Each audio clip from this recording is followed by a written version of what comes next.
I get a lot of questions about how to cut bangs, and I want to teach you a technique that will make it so much better. So always comb them forward. You can either go straight across like this just to get the stragglers, or you can do an angle cut, which is what I prefer, and it's just cutting lots of little V's in the bangs. Now, this is the part that I want you to listen up, because this makes the bangs look so much better. It's called the unicorn horn angle.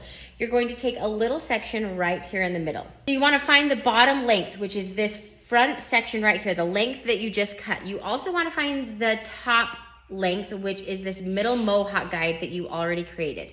So once you find those, then you connect the two. A lot of times it's just a tiny little corner, but that will actually blend the bangs so they won't be bulky. They won't look like Dumb and Dumber bangs. They will just lay really nice. Then you take little sections all along the front hairline and you do the same thing